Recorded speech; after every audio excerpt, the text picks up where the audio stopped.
يا اصحابي النهارده بقى نجرب مع بعض بسكوت العتاوله عشان بيلاقي جواه فلوس كتير، وانا خلاص عايزه اعرف جواه الفلوس دي كلها ولا لا. يلا بينا نجرب حظنا مع بعض. نفضيها كده، نفتح اول واحد ما كسبتش فيه اي حاجه خالص. 100 جنيه ورق.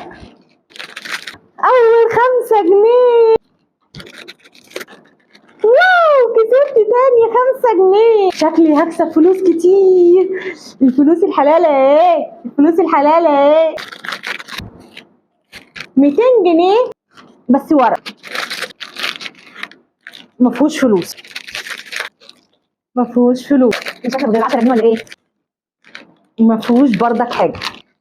آخر واحد معانا، يا ترى هنكسب فيه ولا لأ؟ ما كسبناش فيه أي حاجة. ما لقيتش في العلبة الأولى غير 10 جنيه بس. استنوا بقى بارت 2 عشان نفتح العلبة التانية.